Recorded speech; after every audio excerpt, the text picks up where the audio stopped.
All right, Morning Drinkers podcast here. We're gonna get it started correctly here Yes, with nice okay. beer. So this is the lazy edition. Also, you're back, Diego. Oliver couldn't make it, and Miss you, bud. this is the first time I think we've actually done it in the morning, where I'm still not drinking. I'm sober, and we'll see how this goes because watching Lilo over here, and she's probably gonna interrupt this. So, yeah. Anyway. Well, you're used to that by now, right? Interrupting what exactly? You getting interrupted? Yes, dude. Oh my god. So you saw the last podcast, obviously, because you were here with me. I want to actually get your thoughts on that. Well, I mean, what exactly though? Like just being constantly interrupted, or are you referring to just like why people might do it? I guess yes to both. Yes to both, because I mentioned to you while I was editing that I was getting interrupted a lot, which is something I feel like I'm kind of not used to actually, but it's something I've noticed for a long time. And I always thought it was my head, because imagine if you're kind of going through life and you're like, man, people cut me off all the time. Like there's a little bit of an ego thing in there. You're like, I have something important to say, but I keep getting cut off. You know what I mean? And so to voice that, you look kind of crazy. But the fact that you noticed it as well, I was like, okay, well that's a nice this is at least one example of where I am not crazy. I was getting cut off. And so I was like, okay. Left and right. Yeah, left and right. So, yeah, I guess your take. Well, obviously, I think doing something like this is new to all of us, but I think having a conversation is very much, dude, it's no different than being a musician on stage, right? I mean, I remember learning the lesson a long time ago. Well, I mean, I would say that one of the first lessons that I think you learn growing up is like to listen, right? Right. To not always talk all the time, right? And at least I was taught that lesson, and it was really drilled into my head. So for a long time, I would just sit there and I would listen, and when I had the opportunity to speak, then if I could take it, I would. Excuse me. But I think also what helped kind of reinforce that is also, or having a good conversation. Lilo's at it. See. Speaking of getting interrupted, all right, one second. You continue. Right.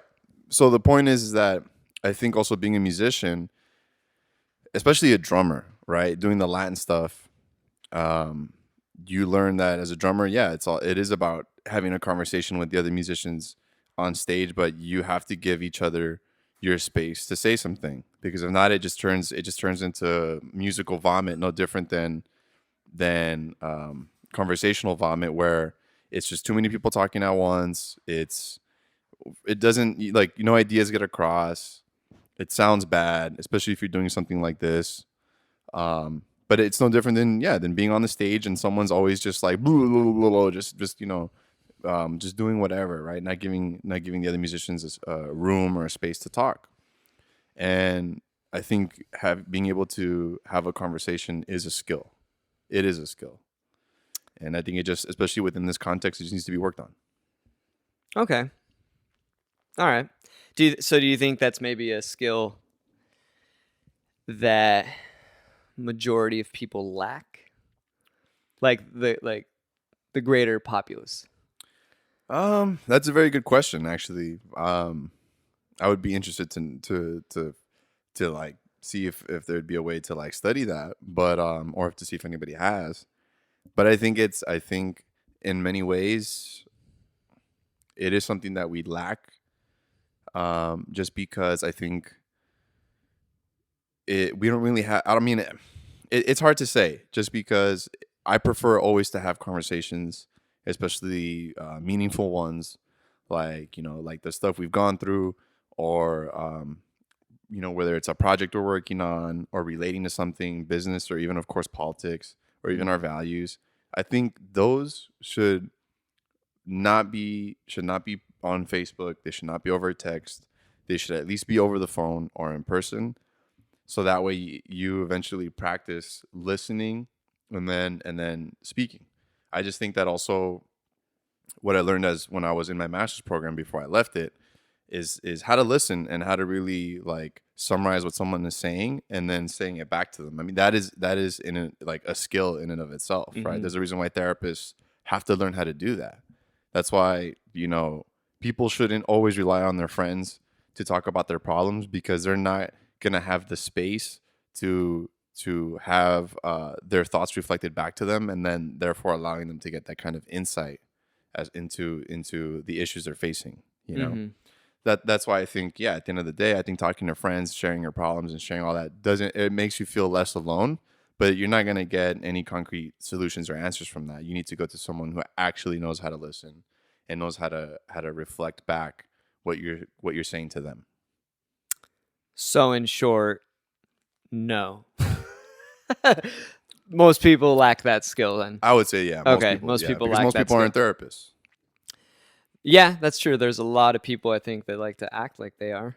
Oh, But for sure. I mean, whatever. So I don't know. That was just something that I noticed. It was kind of fun reviewing it and watching it a little bit with you. We glossed over a lot. It was a lot of nonsense as well. But that's, I think, kind of the whole point of this. When we decided to get together, was like, all right, morning drinkers, and it's ironic because like we started it beginning of this year, and every January I go sober.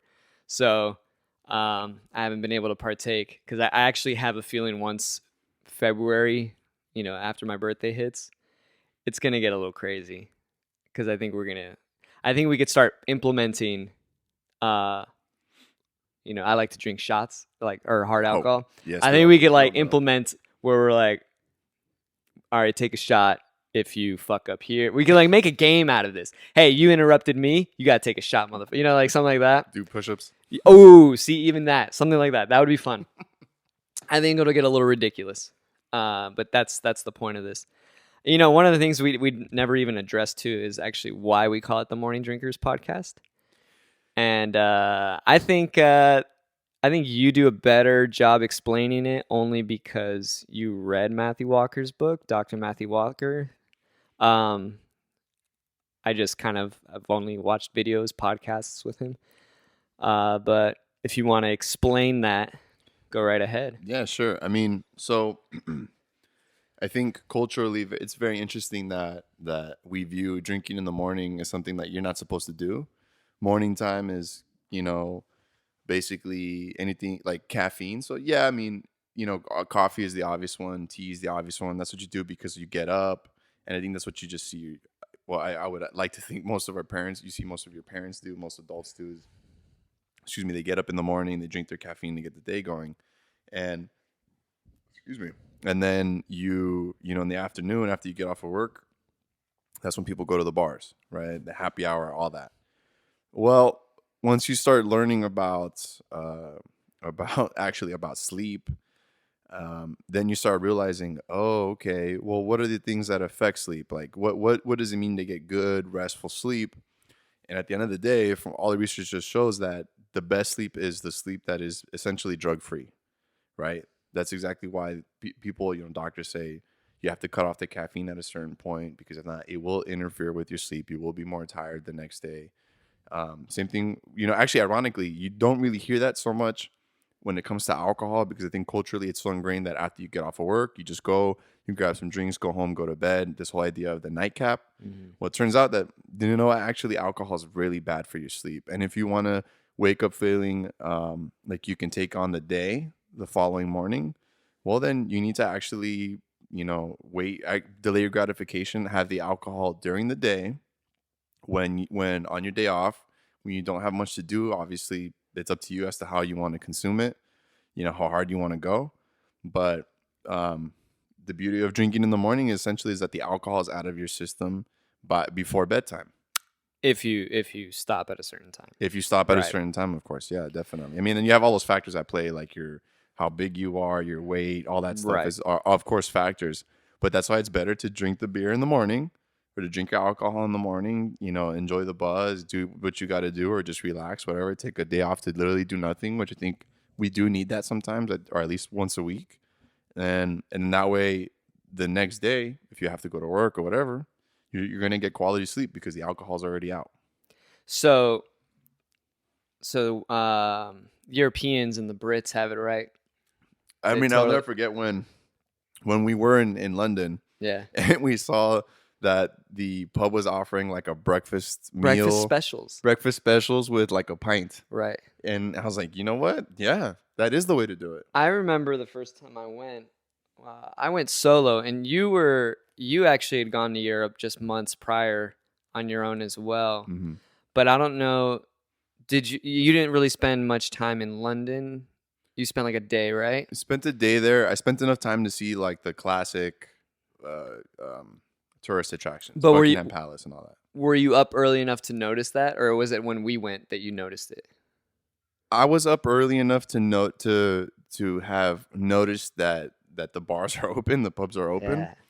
But I think that's probably because these places like serve breakfast and all that. So maybe it didn't hit me as hard.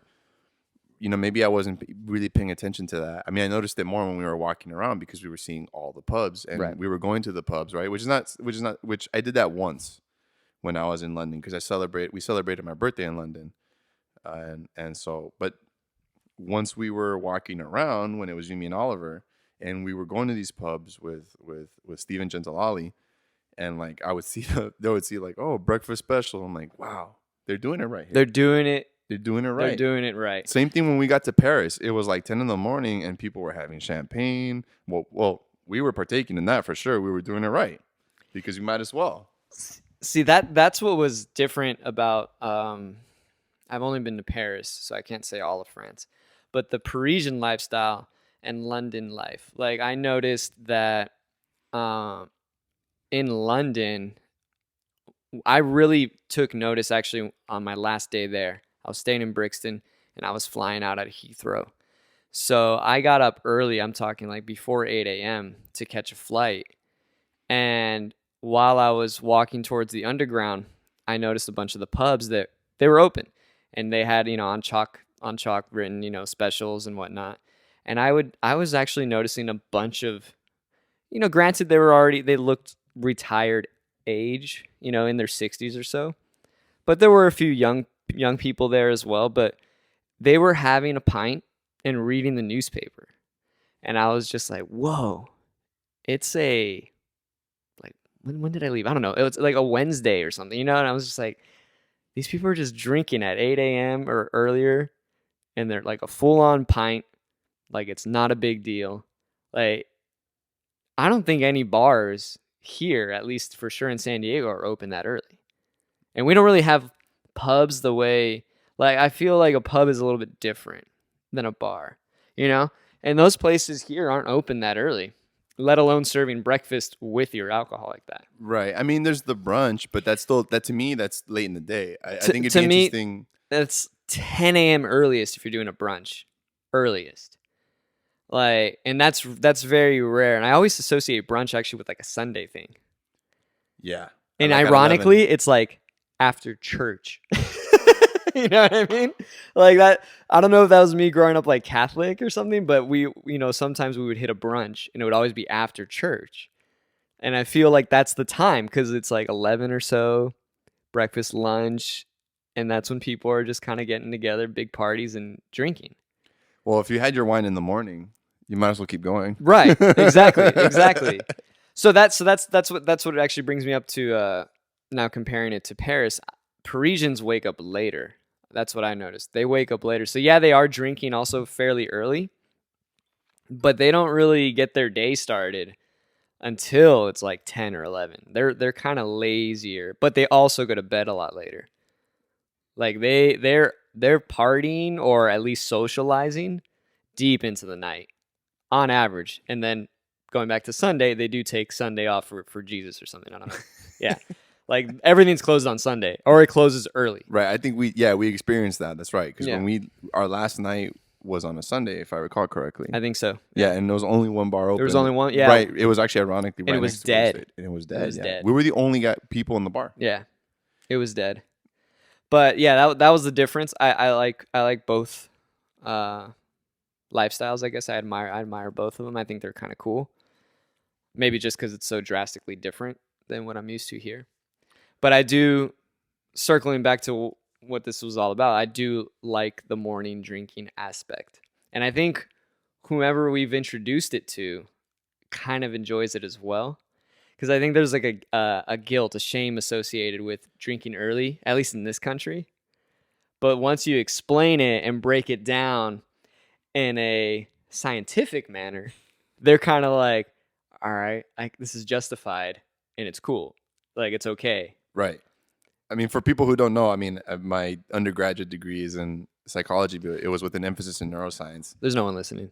Right, I know, right. But at the end of the day, though, it's like, yeah, and that's what blew my mind is, I mean, as someone who struggled with sleep issues, I really realized I was like, oh, like, I mean, obviously the importance of it overall for our health, it's the foundation of our health. But yeah, once you look into the research, and I did, and it was so mind blowing just to see, okay, well, if this is how our biology works and we should honor it, right? Because it's like almost even bacteria follow a cycle of activity and inactivity. Mm-hmm. But we should honor our biology. So what does that mean? Okay, well, we should construct our lifestyle if the goal is to be healthy and live a long life. We should construct our lifestyle essentially around our sleep. And I think for most of our history, at least as long as alcohol has been around, which, correct me if I'm wrong, because you're into the archaeology stuff, it's about 5,000 years. One of the oldest forms of writing is a beer recipe, right? Beer recipe, yeah. And to me, I remember, like, because I used to watch the History Channel a lot. Supposedly, there was the Egyptians, I think, had it, where it was a day where everybody would just get blasted, and it would basically get blasted on beer. But if I recall correctly, they would start in the morning. They would start during the day because we are not nocturnal. We follow the sun. So of course, those civilizations before electricity, right? Mm-hmm. They basically are like, well, all right, as soon as we wake up, we're gonna start a ceremony. You know, we're gonna do our thing. We have our beer, alcohol. I remember when I took a couple anthropology courses, and one of them, the professor, he studied this tribe in South America, and they would drink like a kind of oatmeal type beer, mm-hmm. and they would dance and they would drink until they threw up. And he's like, man, it was rough to do that because I had to participate. South America, right? South Americans always ingest shit that makes them want to throw up.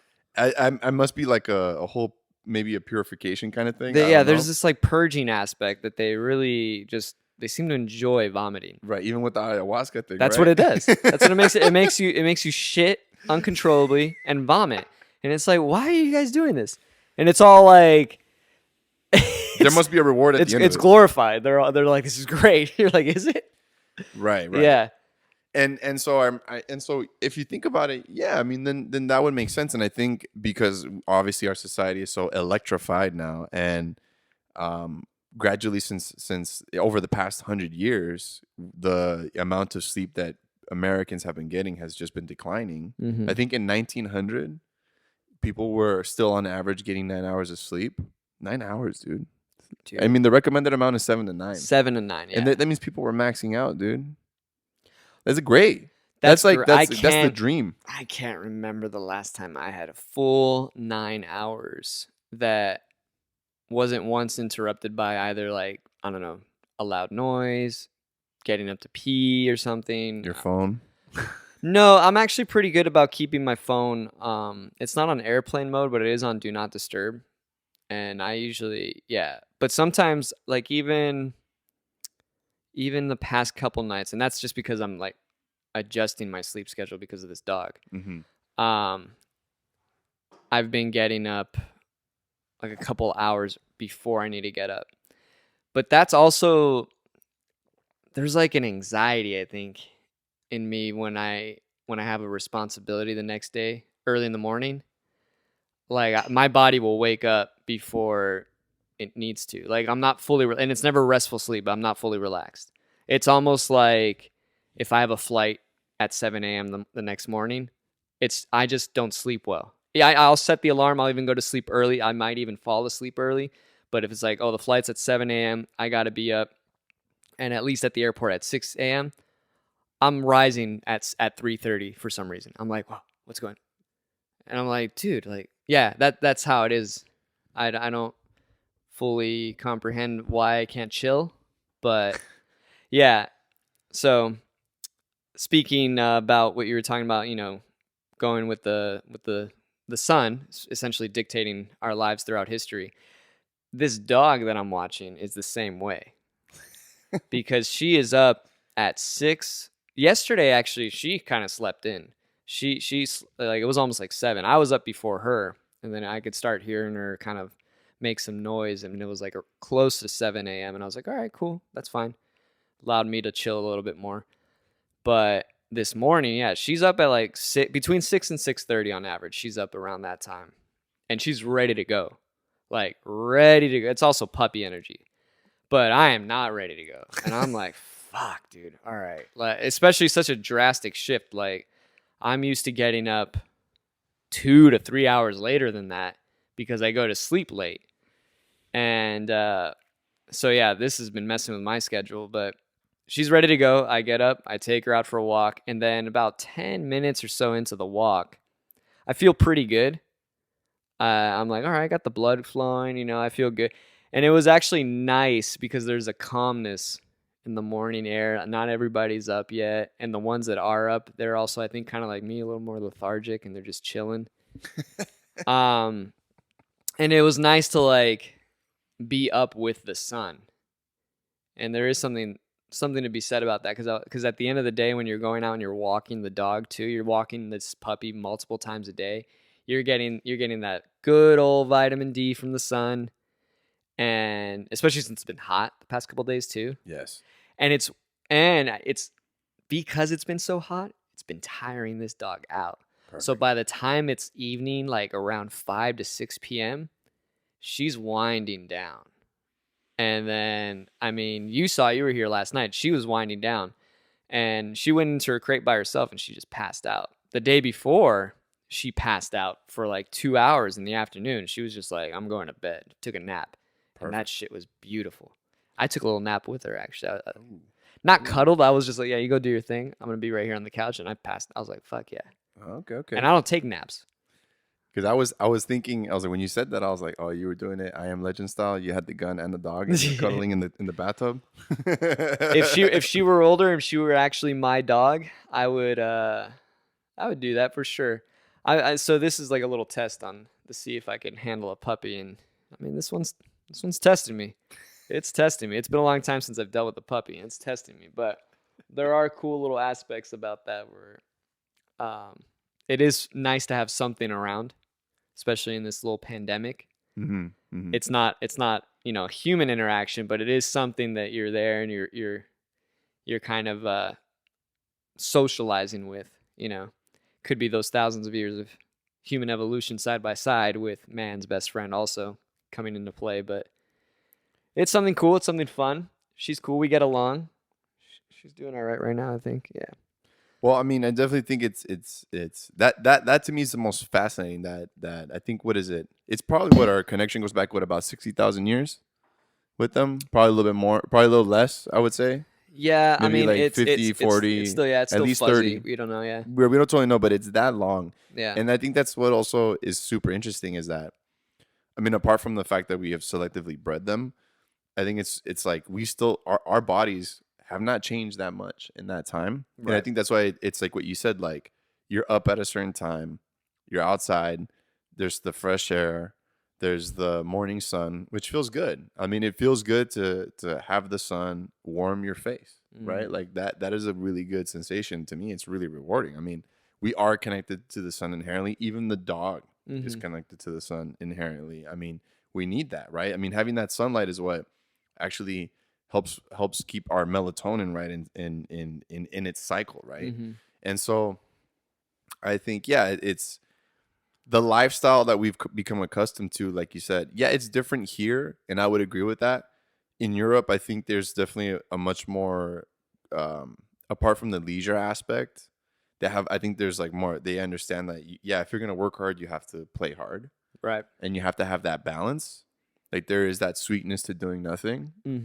But I also think though, since Europe has I would say they would probably have a much more positive attitude when it comes to public health. And so they know, like, yeah, you need to, if you want to be productive, if you want to live a long, healthy life and do all the things you have to do, you have to have that balance. You have to give yourself that rest. Having a dog is also very good for your health. Mm-hmm. You know, it's super crazy. I mean, you feel less alone, Mentally it's and physically. yeah, If you actually are responsible, like it actually forces you to get up and go outside. right. And I will say this, that the musician's lifestyle to me is like, it's totally out of Well, whack. it's hard owning a puppy if you're a musician. That too. And I think, and I think that there's enough already, like knowledge, enough research has been done where I think, you know what? There's an argument to be made that musicians should honestly be trying to battle for shorter gigs starting earlier so they can be home at a reasonable hour too, Mm-hmm. right? Now, I'm not saying that it should just be totally one way, no, but I think that I just think once you learn this stuff and you know how it affects you and you feel it too, you feel how tired you are all the time, like, you know, being inside, you know, being in your garage or being inside your workspace at the end of the day is not healthy for you. And in fact, I actually agree with what Dr. Matthew Walker says, or with at least a lot of the research shows, is that if you want to be creative, sleep, get enough, be Yeah. healthy. You have to take care of your mind, and the way you take care of the mind, which is where your creativity pretty much comes from. If you want to, if you want your creativity to just flow, right, then you need to give your mind the sleep it needs at the end of the day. Mm-hmm. And I really think that musicians and even other artists, I think it's mostly musicians because the gigs, they buy into this idea that, oh, we have to play super late at night and because that's what the restaurants want and we don't really have much control over that. Well, yeah, you don't, but you can be like, no, you know what? I'll instead of doing 3 hours, I'll do two, so I could at least be home and in bed by 11. You know, which is much more reasonable than being at home in bed by 1 or 2 or 3 in the morning, right? But I get it. It's not easy. It's not easy. It's difficult. It's going to come with its own challenges. But I think as a musician, if you really want to be good at your instrument, you really want to be creative, you need to give yourself your body, your mind, the rest it needs. I agree. I agree. A little thought just popped in my head when you were saying, doing gigs very late.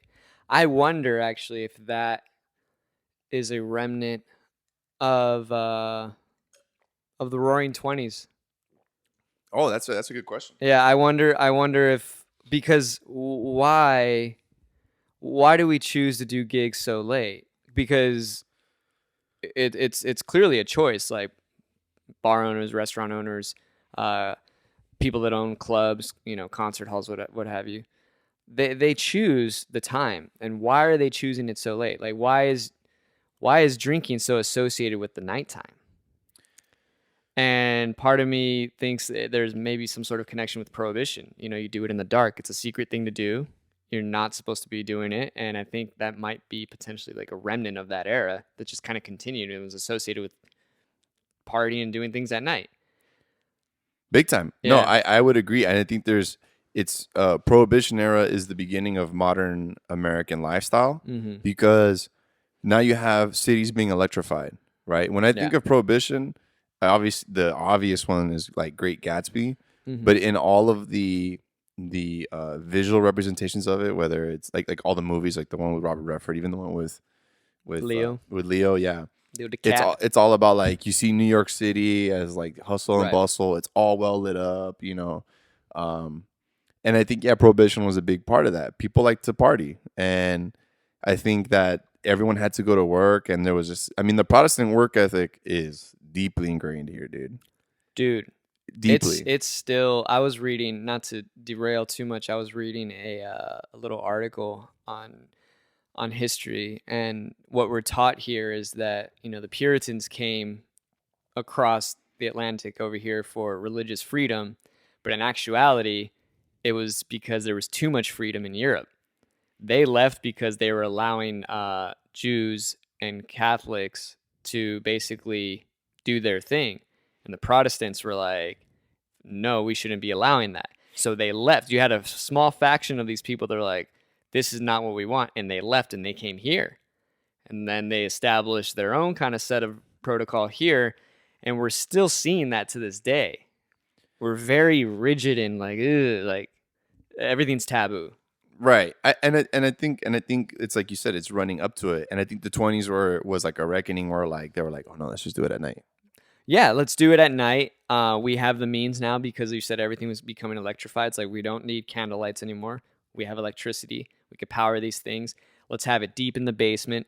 This stuff is still romanticized to this day. I mean, if you were to hear someone say, hey, there's this cool little speakeasy or this cool little spot, like everybody loves a Scooby-Doo bookshelf. You pull the fucking thing, the lever, the bookshelf opens and you're in a secret room and that's Right. the bar. Like everybody loves that shit. Even I still kind of like, whoa, that's cool. I would love one of those.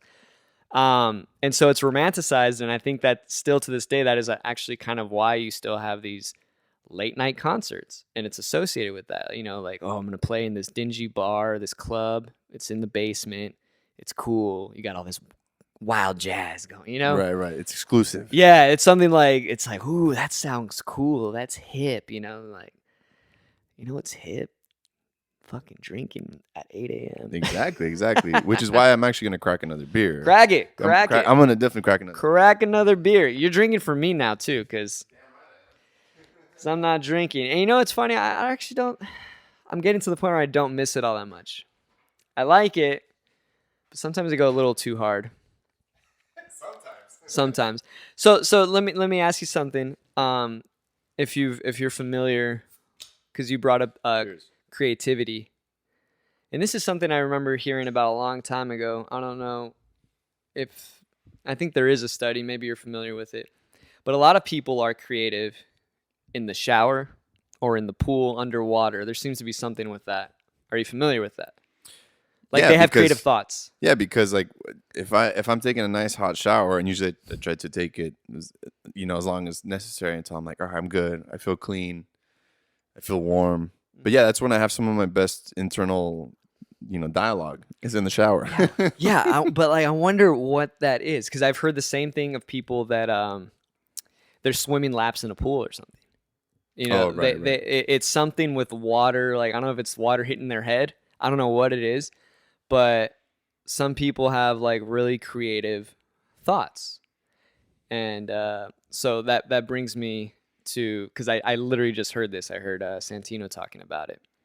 And one of his fantasies that he had in the shower was that, and I'm going to ask you this question. All right. How much money would it take if someone were to offer to you? How much money would it take for you to just disappear? Like they cut you a fat check, you no longer associate with anyone, like you just completely disappear. You're Elvis that never died. He went to Cuba or something. You know what I mean? Like how much money they'd have to cut you a check? How much money would it take? I don't know. I mean, for the sake of the question, I'd have to be where I could really try to fill the emptiness that I would feel to be cut away from you and from Oliver and from all the homies from my family. Okay, I like how you said me and Oliver first and not your family. Right. Well, because I consider you guys my family. You guys are like the brothers I never had. So, yeah, I mean, it would have to be a lot because one, when you get older, it's harder to make new friends. I think with a lot of money, though, you can make new friends. But they're not going to be real friends, right? Right. I mean, you're gonna have to basically have auditions to see who's gonna be your real friend. I basically would take the money and hire like the best actors of wherever I'm at to fake me losing all my money and see who's still there. You know, I have to come up with a crazy plot.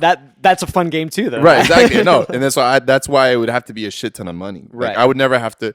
I would ideally want to never have to work again, I guess, or just be able to quit the job I have or whatever. Mm-hmm. And just essentially do what I want when I want with whomever I want. But I still think, okay, so just answer it would have to be like $1 billion. $1 billion. Yeah. Okay, because still less than Bezos' ex. Right, I know, right? Bezos' ex gives away $4 billion. It's because it's such a ridiculous, $1 billion is a ridiculous amount of money. It is a lot and to me, it's like, dude, that's way too much money for one person to have. I mean, you know, people will disagree with that, but I just think, it's fine. If you're a millionaire, great. But if you're a billionaire, you have more money than countries combined together. Yeah, like that's ridiculous. Tell you what, you know what? Take a shower. Right. See what figure pops in. Right, I know, right? That's what's gonna happen. Yeah. That's what's gonna happen. You're gonna be mid shampoo, mid-champ. Right, And you're going to exactly. be like 2 billion. Right, exactly. But it would have to be a ton of money because there would be, first of all, an initial depression that would hit for sure. Right. For sure. I it think would the hit. jet skis help though. I don't really like jet skiing though. Have you been? No, but it doesn't seem fun to me. It's pretty fun. Yeah, is it fun? You've It's been? yeah. Okay. I throttled it a little too hard though, and my friend was behind me, and I saw him fly over me. Right. Were you sure he wasn't like, I want to do that again? No, he did not want to do it again. But I'll tell you what, that memory, everlasting. We're not friends anymore, but I still love it. Oh, right. Well, I still probably cherish because you're that like, memory. It wasn't because of that. I still cherish that. oh, memory. okay. I thought you were thinking like, Nah. fuck that guy. He deserved it. Yeah, no. It was really choppy waters, and I was just hit. I was flooring that thing, and then the jet ski just, and then he just kind of flew. Right. It's a funny image, but anyway, yeah, there is an initial depression. Yeah, exactly. So that's why I'm like, it'd have to be enough where I'll have my own private jet, my jumbo jet. G5. I know, right? And then I'd be like, all right, I'm gonna literally travel the world. I'm gonna live off of the jet, basically. Get the nicest hotel rooms, the nicest food, like the best food. Let me Best food, dude. Let me describe this. Okay, describe it. Because I think this is where you would end up here. You would initially for sure be depressed. You're like, damn, I don't have any of these friends anymore. And like I said, you disappear. We can't see headlines, so you also have to make sure that your lifestyle isn't blowing up all over. Like, who is this guy? But music is like that. Music, because if I had the money, think about it. If I had the money, dude, I would have and I had to leave everyone, including not being able to play with maracuya. Yeah. Then I had all the money. Well, I'm gonna fill the void by starting another timba band. But I would pay the best Right. cats. But what I'm saying is that new band that you start, since you're supposed to be disappeared, like you don't exist anymore. Right. Yeah. See, to me, it's not worth it. It's tough, huh? It's tough. I don't think it's worth it. But let me tell you, because that amount of money, you can still lie low. You could do like a whole mask figure, like Daft Punk, you know? Right. I see what you're saying. So basically, everyone in my timba band is gonna have to wear masks. No, they're fine. Or me, I have. It's to wear just the mask. you. He was gonna be like, "Who's that dude? Who's that dude? He's killing. Who's that dude?" And it's like he's spearheading everything. We still don't know his name. Who do we write the check out to for after this show? See, I think that's gonna make it even bigger because they're gonna be like, we need to know who the singer is. Because see, I would hire the best vocal coach. It's cool. Practice, but then now there's like I'd be the singer. Now there's like a lore. Where now your friends are like, dude, Diego's been missing, and all of a sudden this new Thema band. Right. They're like, is it him? Exactly. Same height, same like I don't know, but now he's surrounded by all kinds of 18-year-old bitches because he's the Thimba Latino Dan Bilzerian. You know what I mean? Like that's what I mean. Right. But you would have to be masked the whole time because no one would still be able to confirm it's you because you're disappeared. Right. You see, and that would kind of. But I sold you now a little bit, huh? Now you're like, I'm Dan Bilzerian. If it works out that way, right? Yeah. If it works out that way, okay, I feel like I'll be okay. You're like, I'll buy a new Oliver. Right. Exactly. And I'm gonna tell them like, you're Oliver now. Yeah. And you're Brian. Yeah. Exactly. Right? I feel like that's enough Chinese Mexicans in the world. I'll make it work. Right. I'll make it work. Yeah. This is enough Polish with Mexicans that money, too. I'll make you it work. can make them. Right. Exactly. Yeah. I know. Right? But that's tough because, like I said, I mean, to give everything up like that, just so, I mean, yeah, it's not easy. It's not easy. But I painted a nice little picture for you, didn't I? That was actually see, the goal is to have that be a reality without having all that money. Right, really, right, that's right. the goal. I mean, you're gonna need that kind of money though if you're gonna be doing that. Dan Bilzerian is not gonna be surrounded by that lifestyle if he doesn't have the cheddar. Right, fair enough. Well, I mean, that part of that lifestyle is having that much money. Yeah, but you have that. Yeah. It's a good question though. It's a really good question. Trippy fantasy, huh? It is, but like I'm like, man, I don't think I would. I don't think I'd take the money just because. I mean, having you guys in my life and who, everyone I associate with is good. I mean, I wouldn't trade that in for the world. Well, that's a nice perspective to have then, because a lot of people are, given the whole circumstance, they are pretty negative, and they're not actually maybe thinking about that. They're not grateful, and it's nice to have a little reminder because maybe this question can be a reminder. Hey, all right, you hate it so much. How much would it take? You know? How much would it, And then they start, if they're grateful people, then they start thinking about that. Then they're like, oh, you know what? But I actually do like my life. It's kind of like a wonderful life for the modern era. Right, exactly. Yeah. But I think though I'm pretty sure there's plenty of people that are like, yeah, screw Yeah. everyone, I'm out. Yeah. Like, of course. Oh yeah. I'm sure there's plenty of those people. But you see, I feel bad for those people because they're not in a good situation to begin with. And I think most people, if they found people that they Or they're really, just not in the right headspace. They might actually be in a good situation. They're just kind of being a little woe is me. hey, Brian, can you not cut me off, dude? Not bad. I'm kidding. I didn't even realize it. No, I'm kidding. Yeah, no, and it's like, yeah, it's like you said. But I think,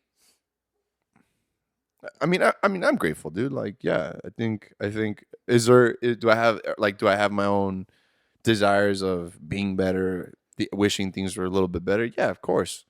But I think that's normal.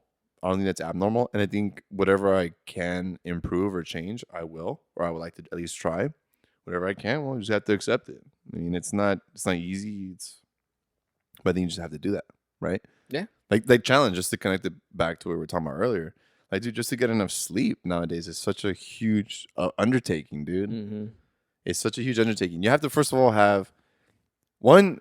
Okay, I don't even know where to start, but let's just start with the physical. You get a nice mattress, get a nice pillow, right? Like you said, that Tempur-Pedic pillow has changed the game for you, right? Dude, that actually, as I was just doing this with my neck, ironically, that, however, though, has actually made my neck feel so much better. Right. Like, I used to have a really fucking stiff neck all the time. And now it's stiff here and there. And actually, it's also been because I've been a little bit lazy and I've been kind of using these and laying down on the couch. Because actually the other day I woke up, I was like, eh. But this Tempur-Pedic pillow, like, fucking, yeah, it changed the game. And I wonder what their mattress would do for me now, you know? And I've been thinking about that. So this episode is brought to you by Tempur. Right, but see, that's one thing that people don't even realize. And I'll never forget, like, when I was in the middle of my sleep issues, when I went to the doctor and he was like, "How old is your mattress?" I was like, "Oh, that's a very good question. I think it's actually older than me." He's like, "Dude, you got to change it. You got to change. You got to get a new one." And so, I mean, there's a whole industry built around getting a better night's sleep. Mm-hmm. Like, that's how desperate we are about it. But two, that's like how important it is. Mm-hmm. There's a value to that. And I think just starting there, I mean, and then a part of you have to pretty much clear your mind.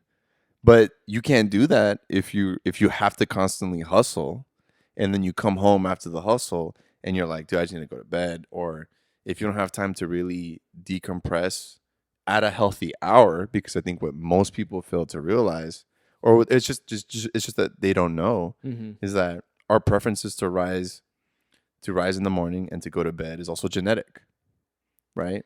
So having your lifestyle match your internal clock, it's going to take some figuring out to do, and it might involve some sacrifice, right? To really get to that place of like, oh, you're getting rested every day, you're looking at things positively, you're feeling grateful for everything. I mean, overcome any kind of challenge that comes your way. I mean, all these, you have to really consider all these things, and it's not easy. So piggybacking on the sacrifice thing, because this was something that actually I think I've been thinking about more recently, was that to get enough sleep, actually, it actually just requires discipline, because we are littered with distractions all day long.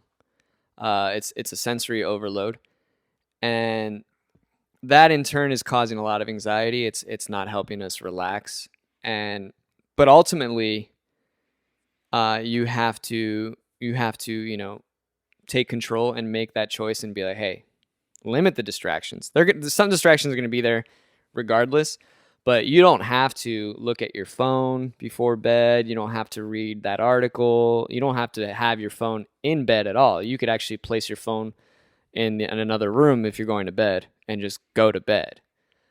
And that's where the discipline takes over. The problem that I think, myself included, I mean, I did it last night. I was talking to a friend late last night, is that we're just looking at the screens, and the next thing you know, even after you text the friend, and I even said to my friend, I was like, all right, I'm going to bed. Like, I need to get up early because this dog's waking me up. And, said goodnight. And then what do? What's going on in Instagram land, And next thing you know, you're like, shit, I told myself I was going to go to bed, and I didn't. And so you have to kind of like treat yourself like a dog. Remove the food at a certain hour, and that's, and then that's that. Like there's no more water either. Like Right. you go to bed, and I think it's a discipline thing. I agree. It is. I mean, it has to be now. It sucks because a lot of like the sleep researchers, even doctors. I mean, honestly, at the end of the day, so many people on the planet. I'll just talk about Americans for now because that's where we live. Are not getting enough sleep, so it's basically sleep deprivation is basically an epidemic, right? And so it is a public health issue. There's things that I think as a society we need to address as a group that requires collective action. But yeah, I think there are some things that we can do as individuals, and it's hard, like you said. So therefore, you require the discipline. Dude, it's so hard to come home and not watch TV.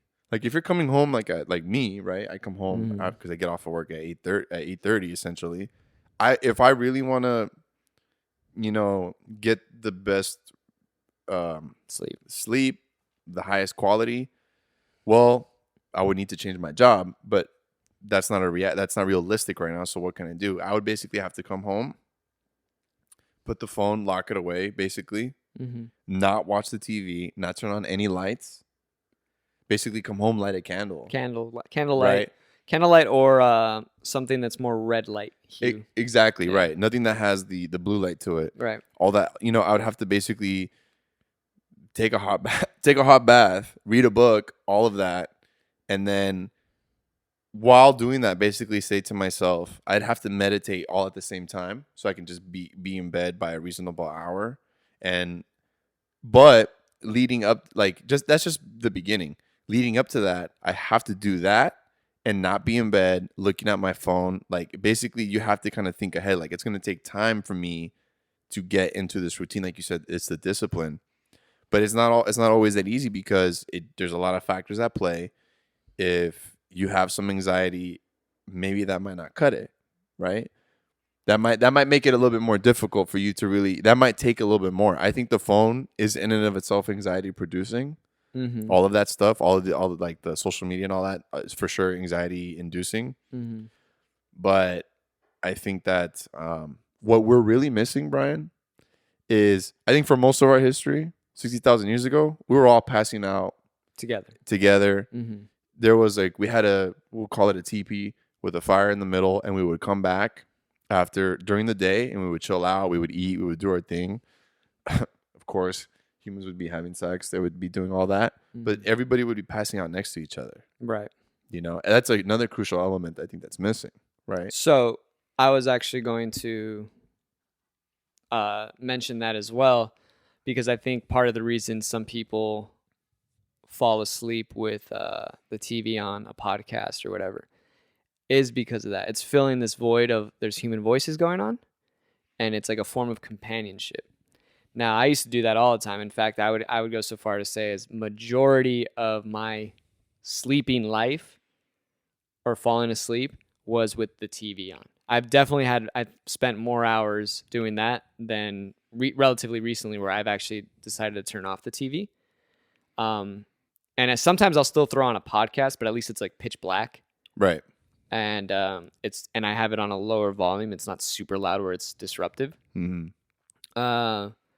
But recently, like within the past week or so, like I will have a podcast until like I'm like this. I'm like dozing off completely. Then like watching it, I'm dozing off, and then I turn it off, which is still bad. You shouldn't even have any screen on for literally an hour before. You shouldn't be looking at a screen. Exactly. Yeah, that's exactly what the research says. Like you need to cut out because just looking at those screens is going to delay the release of the melatonin, which is something your body naturally produces, right?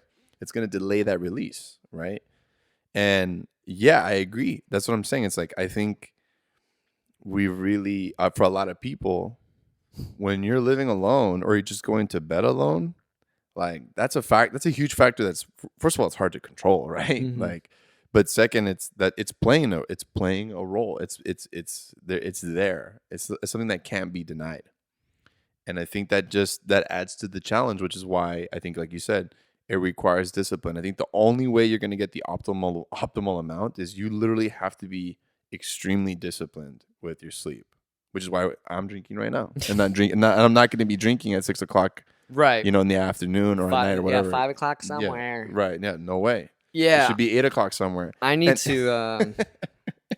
It's like Tom says. Remember, Tom's all like, I don't understand morning drinkers, and I'm like, Tom, you listened to Joe Rogan interview Matthew Walker. What don't you understand about that? No. He hangs out with Bert.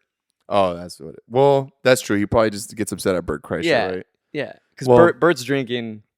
He loves morning drinking. Well, probably, that's honestly, you know what I think? Because Bert drinks in the morning. That's probably why he's so like happy and like excitable. And that's why he doesn't get hurt. That's why he doesn't break his arm. Exactly. That's probably why deep down, even though Bert is a bigger dude, yeah, I think that's just not enough exercise. But he's probably getting enough sleep at night. No, he's not, dude. He's actually. I mean, I don't know. No, I don't know. I would like to think that. I would like to think that, but yeah, you're right. Yeah, he's not. He's starting in the morning, and he's drinking well into the night. You're right. You're right. But so he's not. But I just think he's one of those people that just they're naturally like, oh yeah, life is a party. Life is a party, man. But going back to it sucks because I like it lighthearted. But going back to being disciplined, I think it's important to you know what? No, it's not important. It's not important. What's not important? I was gonna mention like I need to do this. This is so great for me. Like I need to fuck that shit. No, I just think it's cool. It is very hard to maintain that though. In this day and age, it's very hard to maintain that sense of discipline. You almost actually, in a sense, have to disappear. Yeah. Because a lot of people, even your friend, you're gonna find out real quick who are the friends that are actually gonna respect that. Right. And will continue like even wanting to hang out with you, because if you are like, oh well, it is 8:30 p.m. I'm gonna go home and start winding down, dude. Most people are gonna be like, we're meeting at 9. What do you mean? You know what I mean? Like, right. There are a lot of people that are just not gonna be down with that, and I think because a lot of them we know are musicians or just, but it extends beyond musicians, you know. Yeah, right. It's the culture, and that's why I think it's a public health issue at this point. I think that there's some things that need to be addressed. For example, it's very simple. Like if we weren't working 8-hour days and we were working 6-hour days, I'm totally convinced people would get, the average would rise. It would at least be 7 hours, at least. But unfortunately, people have to know this stuff too. People have to know that it's just simply your lifestyle. If your goal is to be healthy and live a long life, if you want to sleep when you're dead, fine. But your life will be shorter and of poorer quality, fine. But I mean, I'm not going to tell you what to do. I want you to make an informed decision. But at the end of the day, if your goal is to live a long life, be productive. If you're a creative person, if you're a musician, like you are, right? Like I consider myself creative in a different way. But if that's what your goal is, then yeah, and or even to learn something, to advance. If you want to advance at a faster rate, your sleep is going to help you do that, right? And it's going to help you move forward in a much smoother fashion. And you'll eventually see like, oh, look at this. I have the energy to do this. I'm picking things up quicker. I need to keep this going. And you're going to want to keep going. Yeah. But I think it's keep talking. It's like you said, you have to be extra disciplined, especially with the things that you can control. And it's difficult to accept some of the things you can't. Like I said, I think, not having that kind of companionship in your life is something that's you just can't control. I think having camaraderie, having all that in your life is very important. It serves a function. I mean, when humans are isolated, you're going to have poor health. But I definitely would say that once you learn all this information and actually understand it, I think it kind of inspires you to want to do that. Right? Like for me, I'm very proud of the fact that the only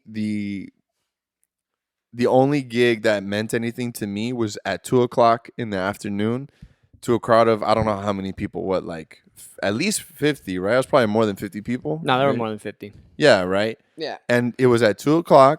The sun was beating down on us. Yes, it was hot, but you know what? It felt good.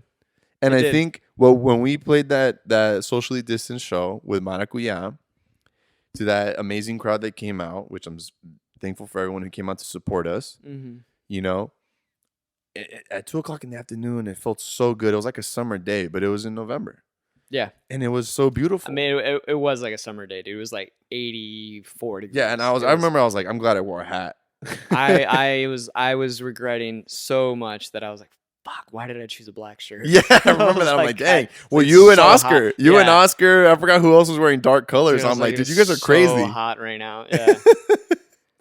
But yeah, Oh, and to man. me, that was like that's what I would like us to do because excuse me, it's just way better than being out and coming home at 3 a.m. and feeling so fatigued the next day because oh man, it's just awful. Like I don't miss that musician lifestyle. I don't miss getting home so late. I'm glad. I don't either. This whole pandy fucking made me, yeah. I hope. I mean, I've tried to tell people too. Like for example, there was a spot I played in downtown. I won't say where, but I'll never forget that this place. They had they had another spot up in Orange County, and they wanted the group I was playing with. They wanted us to play up there, and I asked the band leader, was like, well, how much are they offering us? And he said something like $100, something like that. And I'm like, but when? And he said, well, it would be during the week. I was like, I'm sorry, but that is, and what time? And I think he said like 9 to 12. And I was like, I'm sorry, but Yeah. first of all, I'm not going to be going up to Orange County in the middle of the week, dealing with all that traffic, just to be back home probably like 3 a.m. because we have to pack up, right? I have drums. Right. Right? And then we have to drive. Then they're basically telling us to drive back home exhausted, tired, basically at least an hour and a half, right? Yeah. In the middle of the night. Now it's dangerous. They're asking us to risk our lives. And I think that's a total insult.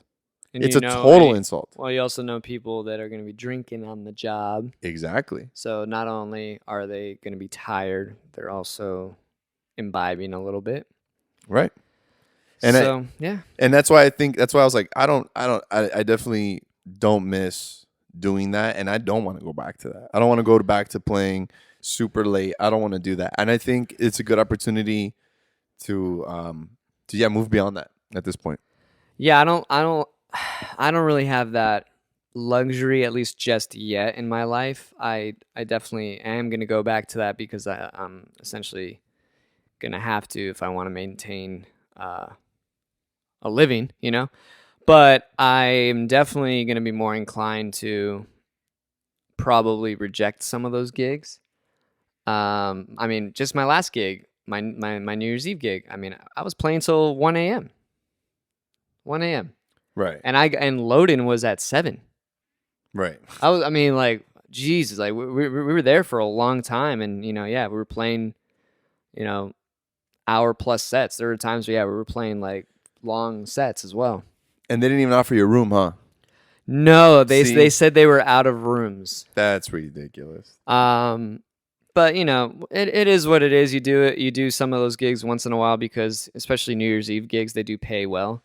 Right. If the juice is worth the squeeze, for sure. Yeah. For sure. And it wasn't like the highest paying gig, but in this time where there are really no gigs at all, right, you're like, yeah, I'll just take what I can get. But check this out. Speaking of sleep deprivation, fatigue, not being all there, I fucked up. I didn't have the external battery, and the fucking camera died. I don't know how long ago the camera died. I noticed it when I looked over. I was like, shit. And it's so funny. It's so funny because I should have fucking dude. This is how my brain works. Last night, I was like, I'm gonna charge my phone before bed, like I always do. I just leave it charging overnight. And then I was like, you know what? It's got a good charge on it right now. I don't need to. I'll just fucking have the external like I usually do anyway, just to make sure it won't die. And it'll just charge it up while we record, right? And so I didn't think anything of it. And then, I just today wasn't a good day for me or the dog. The dog was pissing me off. She was all over the place. I was fatigued. And so when you came over and I was setting things up, even the way I was setting it up, I was like, man, I'm kind of moving slow. Like when I did this the other day, I was on top of it. I set it up really quickly. And so I set the camera up and I just pressed record. Didn't even think anything of it. Didn't even grab the external. When I pressed record, I think there was only like 15%. So for sure, we only have maybe like 5-minute video. Oh crap! It's Like- all good. Just what you should do is take a screenshot from the video and then just Yeah, have I it mean- there. Just let the audio Yeah, play. it's just. I mean, It's fine. I'd And- rather cut it in a little like right now anyway, just because we've already done. No, I think we've only done like an hour or so. We have. I checked the time. Yeah. We've only done an hour, but it's up to you, man. I mean, we can always cut it too. It's fine with me. Whatever you want to do. Yeah, but anyway, speaking. Yeah, so that's what I just wanted to touch on. Is like speaking of fatigue. Yeah, man. I mean, that's the thing is that I always whenever. So, for example, like, I work the front desk at a hospital, and so it's I think funny that there's in the I mean, well, one, it's basically I think all the hospitals are the front lines of the pandemic, of course, but I think it's kind of funny and a little sad at the same time that they're. I think it's funny and sad at the same time that there is a really lack of awareness of how important sleep is. I mean, you want to talk about the percentage of medical errors. I mean, just the rate goes up once doctors and even nurses become so sleep deprived. But it's interesting how most people there don't know. Mm-hmm. They don't know how important it is. So, for example, there's a guy that works there. He's a really nice dude, really cool dude. He's a very hardworking individual. Mm-hmm. But there'll be times where he's at the desk right next to me, and he's asleep. He's Wow. like falling asleep on the job. And I honestly, now that I've gotten to know him and know how hard he's hustling, I'm like, man, you got to take care of yourself, because one, let's say you achieve that success you want, but then you're going to be very unhealthy at the end of it. You might not even be able to enjoy it. Like my grandfather paid off his house in 15 years and died 6 months later. To me, that's because he wasn't taking care of himself. He was getting drunk all the time. He would smoke, bad diet. He clearly wasn't sleeping, right? He wasn't getting good old fashioned quality drug free, and what I mean by drugs, alcohol free sleep.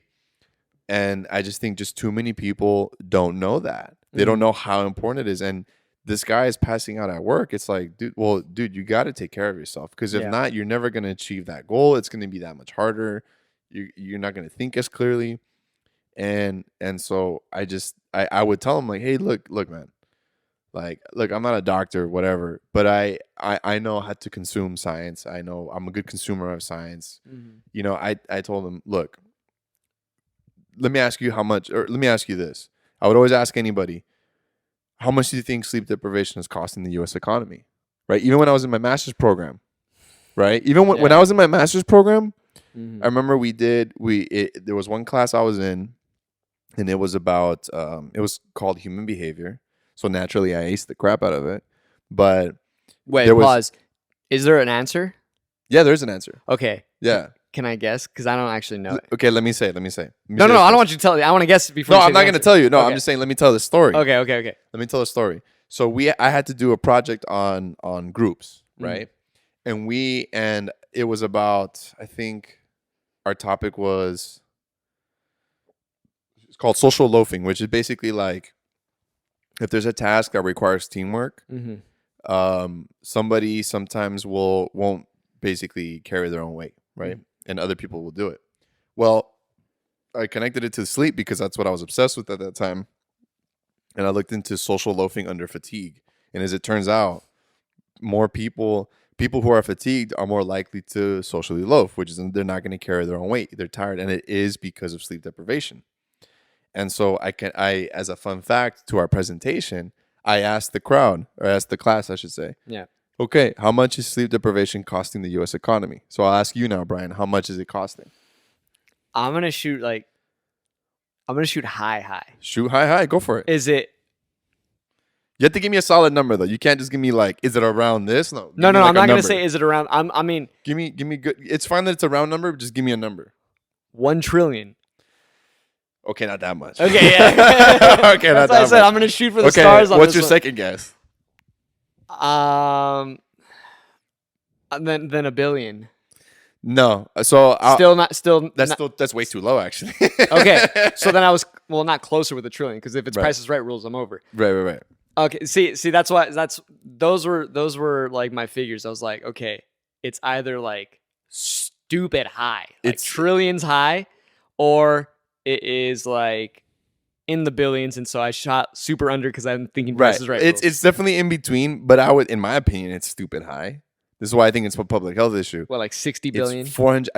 If I recall correctly, it's $412 billion a year. Wow. Yeah, and that's because of lost productivity. If you think about it, Yeah. right? Because everybody's like tired, like they go to work, they check social media when the manager's not around. They're not doing enough. Well, right, well, of course, but of course, and that's the irony of even my situation is that if you work at the healthcare industry is bad for that. Like just making residents do ridiculous amount of shifts without sleep is dumb because it results in higher rates of medical errors occurring. Same thing with nurses. Same thing Bro, with there are anyone. nurses in your hospital doing TikToks. Oh, I know. And guess what? If the administrators were wise to that, they would be like, okay, yeah, they would first of all bring the hammer down on them. Yeah. But second, they would be like, okay, well, what's going on here? And they would bring in an expert. Like, I have to give it to Dr. Matthew Walker because he does that. And they would be like, okay, well, what do you recommend? And be like, shorten their hours or give them the opportunity to nap. Right. You know, because if someone comes in knowing that they don't have to be there that long, then they're more likely to focus on it. And being productive means you're going to enjoy your work, right? That's what I learned. That's what I learned from my professor of statistics, who is an expert in industrial and organizational psychology. That being productive is what's gonna lead to kind of feeling like, oh, okay, this is a cool job. I like it. And learning and Exactly. And so it's crazy to me that's how I like to put it to people, right? It's like that's how important it is. Can I tell you something? What? We know this already. Right. Dude, do you remember like preschool, kindergarten? Yeah. Nap time. Nap time. Right. We already do this for like toddlers and children, like Right. and it works clearly. Right, but remember that high schools were starting. I remember Marion, dude. I had to be there at 7:30. Yeah, I had to be there. Yeah, right. And so basically, you could make the argument that they were giving us brain damage. That schedule was giving us brain damage on top of Jesus. Yeah, exactly, on top of Jesus. Yeah. Right, because they were forcing us to not. They were depriving us of sleep. That's why it's public health. Right. And so that's why, just to connect it to the musician thing. Okay, so for example, we have a friend. Okay, I'll reference two friends, and it's a little ironic, but basically, one had her genes sequenced, right, and she found out that she had the genes that basically predispose her to fall asleep later, right? Like I think it was around midnight, 12:30. Right. Okay, that's cool, but I can guarantee you, not all musicians have those genes, the night owl genes, right? Like for me, I for sure don't have them. I'm always getting tired at 9:30, 10 o'clock. That's my bedtime, which means I'm going to be up like around 6:30 average time. So a lot of the gigs I was doing, I was basically robbing myself of sleep. I was basically giving myself brain damage. But like you said, it's hard to say no sometimes because sometimes you just that's the only option. Well, right? Sometimes it's the option, but sometimes it's also who you're playing with. Maybe it's a place you want to play. Of course, if you're making $1,000 for 3 hours. But yeah, but I'm saying besides the money, sometimes it's like, ooh, I like these musicians. It's gonna be a fun hang as well. You know, Right. things like that also play. Right, of course. And so, which is why if the juice is worth the squeeze, Yeah. all right, great. I mean, there's no way we're gonna get through. I don't expect society to turn around within the next 20 years and be like, all right, we're gonna do everything in our power to make sure our gigs start at 5 and they're done at 8. So I actually don't think it changes ever. Well, maybe. I mean, I think it should, and I think if I think it musicians are should. smart, they would do it. I think it should, but I just think in terms of the discipline it takes to do that, I just don't see it. Right, and well, I mean, I think it's possible. I think it's possible. It's not going to happen this year, even though I think it's a great time and opportunity to start changing things.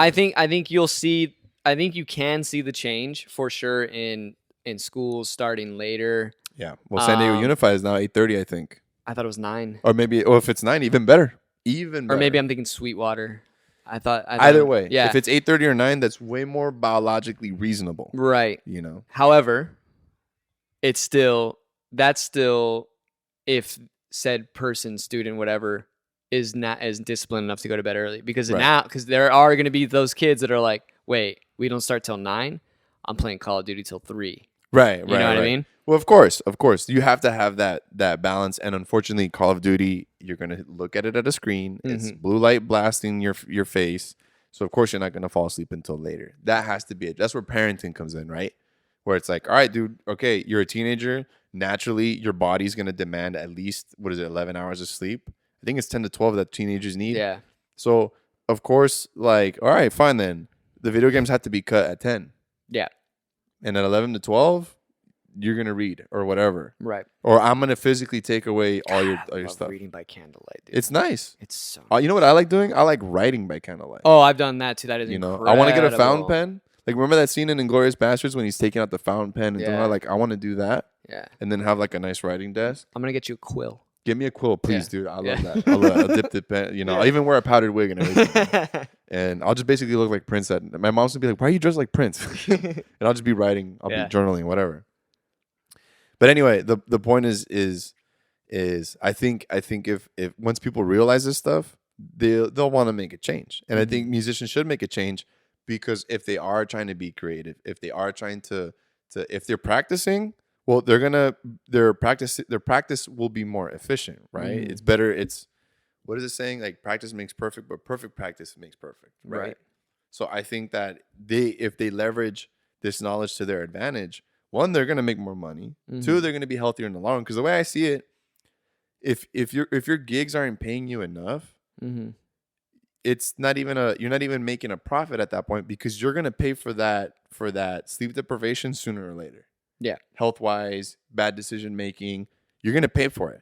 So if the gig is only paying you $50 and you're like not at home, you're at home until like 3 a.m, even if it's $100, realistically it should be way more than that to make up for the lost productivity of the next day, for the health consequences. It should be way more than that, which is why I'm like, musicians, I think, should take this knowledge and use it to their advantage. Because at the end of the day, okay, even if you do have those genes, like our friend, right, who doesn't get tired until midnight, it's still midnight. That means the gig should have ended at 10. Right. So you can come home, so you could pack up, or it should be earlier. Ideally, it should be 9, so you could pack up. Yeah. There's a little hang.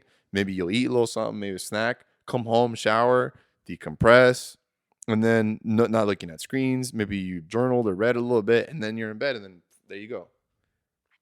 Think about that's crazy. That is a big change, I think. But I think it can be done, especially right now.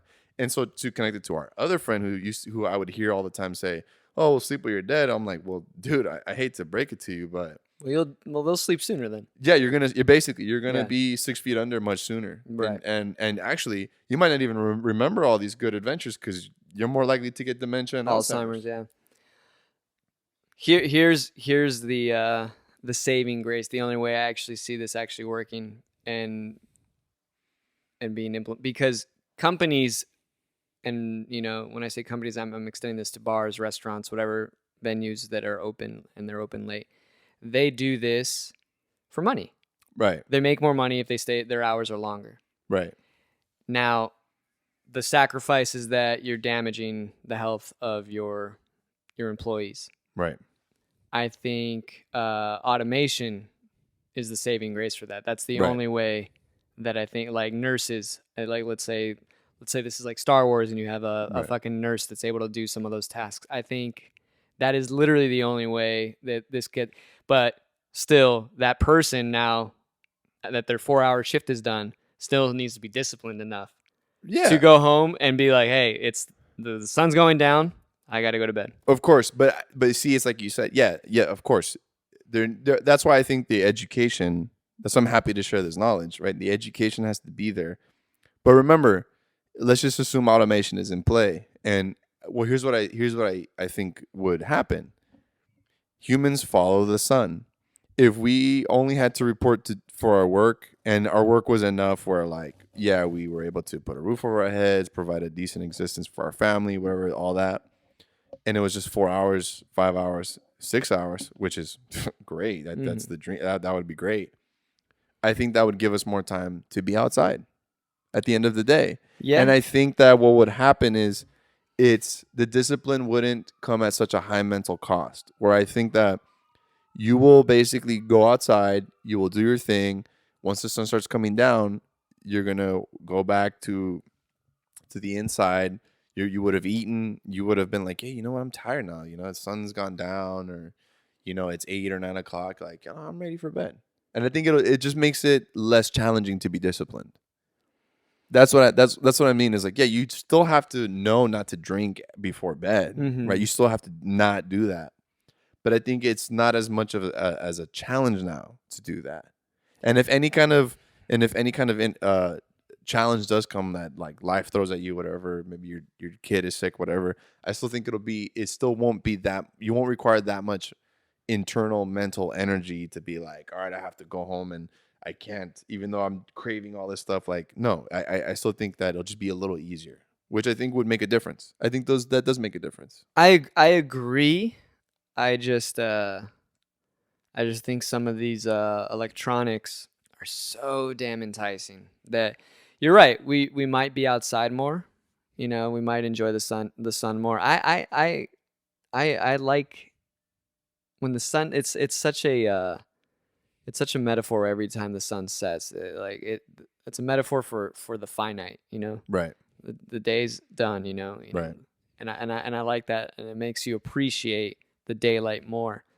However, coming back to what I was saying, these electronics are so enticing though that when the sun sets, like yeah, you may feel tired, but if you were outside all day and you may be doing something fun outside, but also there's just a little bit of you that's just like, well, let me play one game of whatever, Smash Brothers.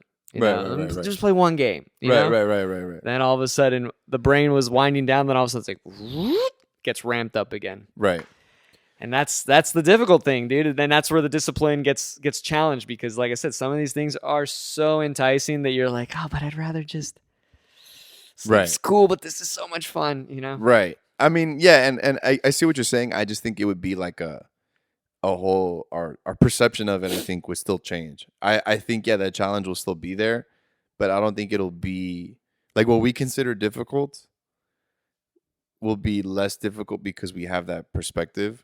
But I think to them it'll be difficult, but not, still won't be as hard as probably it would be to us, where it's 24/7. This is the only way we really wind down. We have to report to duty at our work, whatever, even if it's a gig, we have to do it late. Like I still think our perception of it is going to change, where I'm convinced for some people it'll still be difficult, right, for whatever reason. Mm-hmm. But I think I would like to think for at least 51%, if we can get them sleeping 7 hours, hopefully more, ideally more. Dude, 7 is just like what I dream. Oh, dude.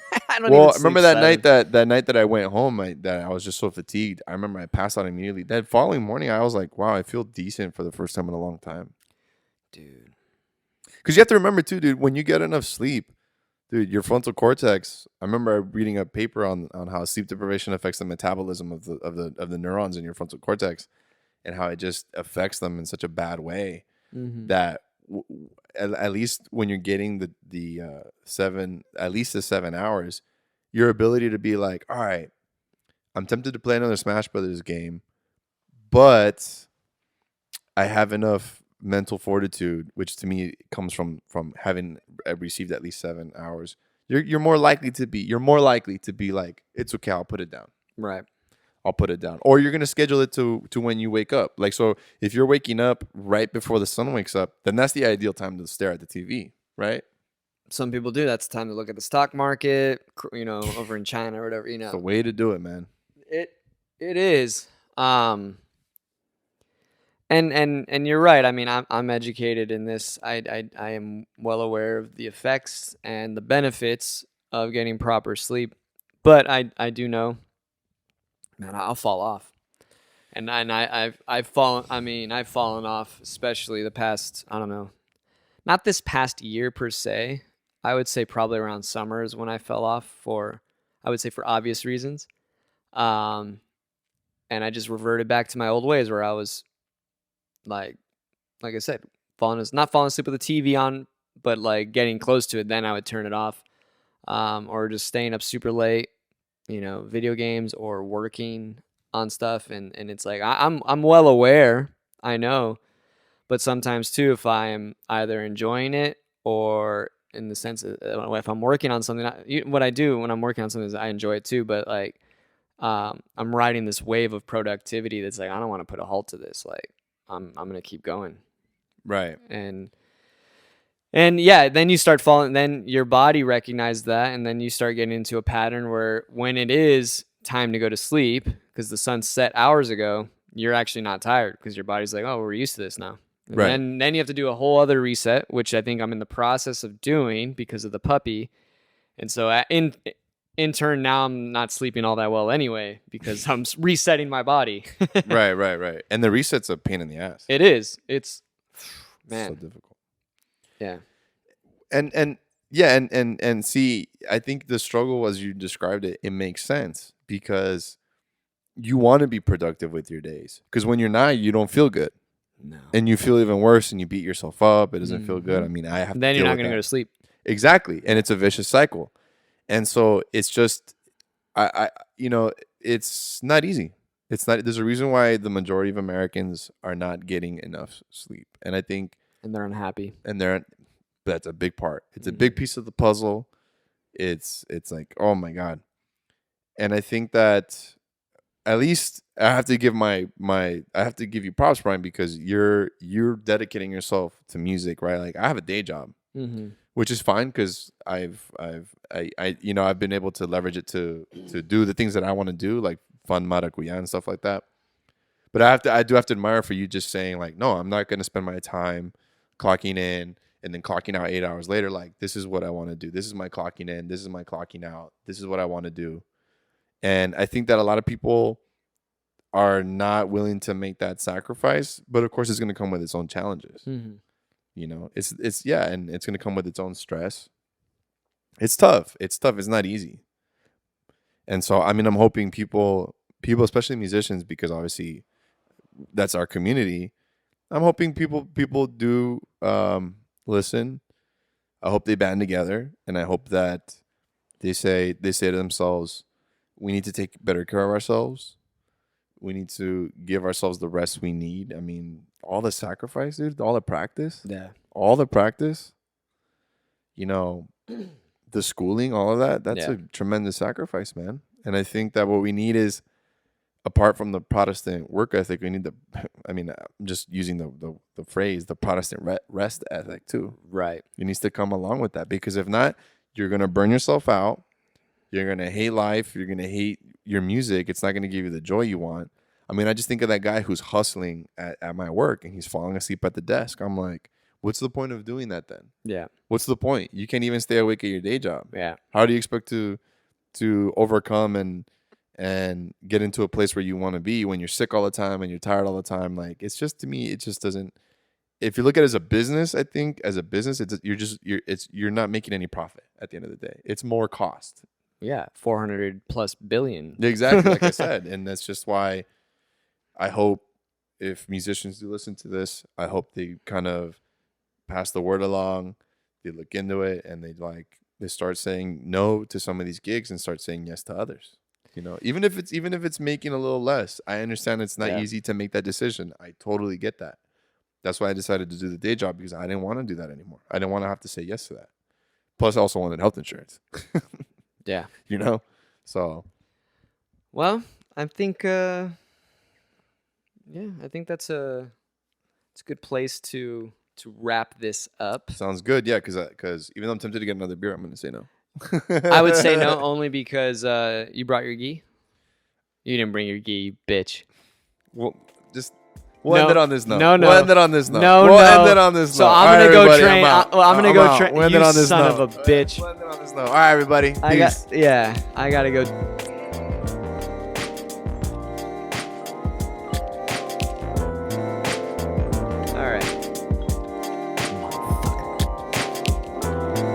All right, yeah, that was the Morning Triggers podcast. See you next time.